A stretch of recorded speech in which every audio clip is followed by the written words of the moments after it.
आप देख रहे हैं एंटी करप्शन इंडिया न्यूज, भ्रष्टाचार और जुर्म के खिलाफ हर पल आपके साथ। मंच पर उपस्थित कांग्रेस के सभी वरिष्ठ नेतागण, मीडिया के मेरे साथी, आज सत्याग्रह के मंच पर खड़े हुए मैं इस देश के नौजवानों को कुछ कहना चाहती हूँ।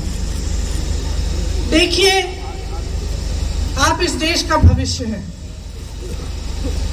आपसे बड़ा देशभक्त कोई नहीं है इस देश में। मैंने आप जैसे सैकड़ों बच्चों से बात की, आप जैसे सैकड़ों नौजवानों से बात की। जब मैं उत्तर प्रदेश के एक छोटे गांव में 4 बजे सुबह गिरफ्तार होने वाली थी, तब भी मैंने सड़क पर जब देखा तो मुझे 20-30 तुम जैसे नौजवान दिखे जो सुबह सुबह 4 बजे आर्मी में भर्ती होने के लिए ट्रेन कर रहे थे, दौड़ लगा रहे थे। ट्रैक्टरों पे बैठे हुए मैं ऐसे नौजवानों से मिली जिन्होंने मुझे कहा कि दीदी उम्मीद छूट गई है, खत्म हो गई है। सालों से हम भर्ती का इंतजार कर रहे थे, अब हम गन्ना बेचने जा रहे हैं। मैं आपसे कहना चाहती हूँ कि आपका दर्द हम समझते हैं, पूरा देश समझ रहा है, पूरा देश देख रहा है, लेकिन आप ये मत भूलो कि ये देश आपका है, इस देश की संपत्ति आपकी है, इसे सुरक्षित रखना आपका कर्तव्य है। हम यहाँ सत्याग्रह पे बैठे हैं क्योंकि सत्याग्रह सत्य की लड़ाई अहिंसा द्वारा लड़ी गई, अहिंसा के जो मार्ग पर चलकर लड़ी गई, उस लड़ाई ने इस देश को आजाद किया, इस देश को आजाद करके आपको सौंपा ताकि आपका भविष्य बन पाए। तो मैं आपसे आग्रह करती हूँ कि परिस्थितियों को समझिए, आपके आसपास क्या हो रहा है, सरकार कैसे चल रही है, देश में क्या हो रहा है, उसको गहराई से समझिए। जो किसान के आंदोलन थे क्यों किए गए, किसान क्यों जागे, क्यों सड़क पर आए? क्योंकि वो समझे कि खून पसीना वो बहाएं, मेहनत वो करें, लेकिन उस मेहनत की कमाई किसी और को दी जा रही थी। ये सरकार उनके लिए नहीं चल रही थी। इसी तरह से मैं आपसे आग्रह करती हूं कि समझिए, ये सरकार आपके लिए नहीं चल रही है। ये सरकार इस देश के गरीबों के लिए, इस देश के नवयुवकों के लिए, इस देश की महिलाओं के लिए, इस देश के एक देशवासी के लिए जो आज गरीब है, जो परेशान है, उसके लिए नहीं चल रही है ये सरकार सिर्फ बड़े बड़े उद्योगपतियों के लिए चल रही है। और ये जितनी भी स्कीमें हैं जो बार बार आप पे थोपी जाती हैं, ये सोच समझ के किया जा रहा है। ये बात सही नहीं है साथियों कि बगैर सोचे समझे किया जा रहा है। ये सोच समझ के इसलिए किया जा रहा है क्योंकि ये सरकार का सिर्फ एक मकसद है, सत्ता में रहना, सिर्फ एक मकसद है, और उस मकसद को निभाने के लिए कुछ भी कर डालेंगे।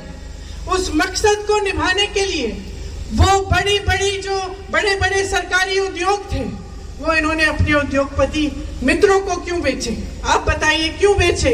उसी मकसद को पूरा करने के लिए। आपको रोजगार मिलता था वहां से, आपको उन उद्योगों से, छोटे उद्योगों से, छोटे व्यापार से भी रोजगार मिलता था जो तकरीबन आज बंद कर चुके हैं ये, क्योंकि इनकी नीतियों ने, नोटबंदी ने, तमाम नीतियों ने, जीएसटी ने उनको भी बंद कर दिया। और आज सेना जिसकी भर्ती में का सपना आप देखते हैं, आप अपनी देश की सुरक्षा का सपना देखते हैं, अपने भविष्य को मजबूत बनाने का सपना देखते हैं, आप ये सपना देखते हैं कि बड़े होकर आप माँ बाप को का देखभाल करेंगे, सरहद पर जाकर इस देश के लिए अपनी जान देंगे। आपसे बड़ा देशभक्त कोई नहीं है, मैं याद दिलाना चाहती हूँ आपको। और मैं आपको कहना चाहती हूँ कि जो नकली राष्ट्रवादी है और जो नकली देशभक्त है, आंख खोलकर उनको पहचानिए। आपके संघर्ष में पूरा देश आपके साथ है, पूरी कांग्रेस पार्टी आपके साथ है।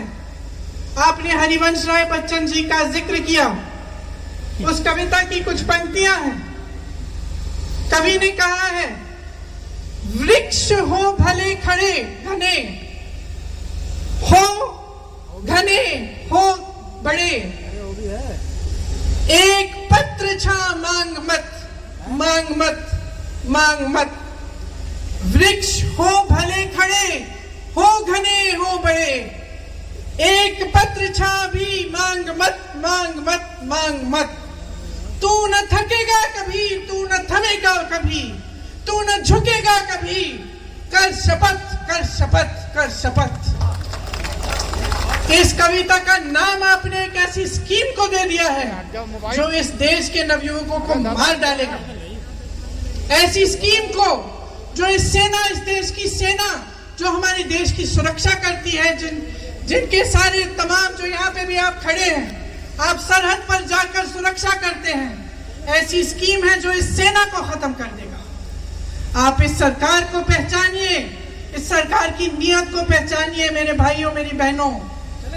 लोकतांत्रिक तरह से शांतिपूर्वक, अहिंसा, सत्य के मार्ग पर चल के इस सरकार को खत्म कीजिए, इस सरकार को गिराइए। ये आपका मकसद होना चाहिए कि आपके देश में एक ऐसी सरकार बने जो सच्ची देशभक्ति दिखाए, जो देश की संपत्ति को सुरक्षित रखे, जो देश को आगे बढ़ाए, देश के गरीबों और नौजवानों को आगे बढ़ाए। इसीलिए इस मंच पर खड़े हुए मैं आपसे आग्रह करती हूं कि जो भी आप प्रदर्शन करें, आप शांतिपूर्वक करें, लेकिन आप रुके नहीं, आप थके नहीं। ये आपके अधिकार है, आपका देश है, इसको सुरक्षित रखने का कर्तव्य आपका है, इसके लोकतंत्र को सुरक्षित रखने का कर्तव्य आपका है। इस कर्तव्य को निभाने में कांग्रेस पार्टी का एक एक नेता, कांग्रेस पार्टी का एक एक कार्यकर्ता आपका साथ देगा। जय हिंद। सब्सक्राइब करें हमारे YouTube चैनल को और बने रहें हमारे साथ।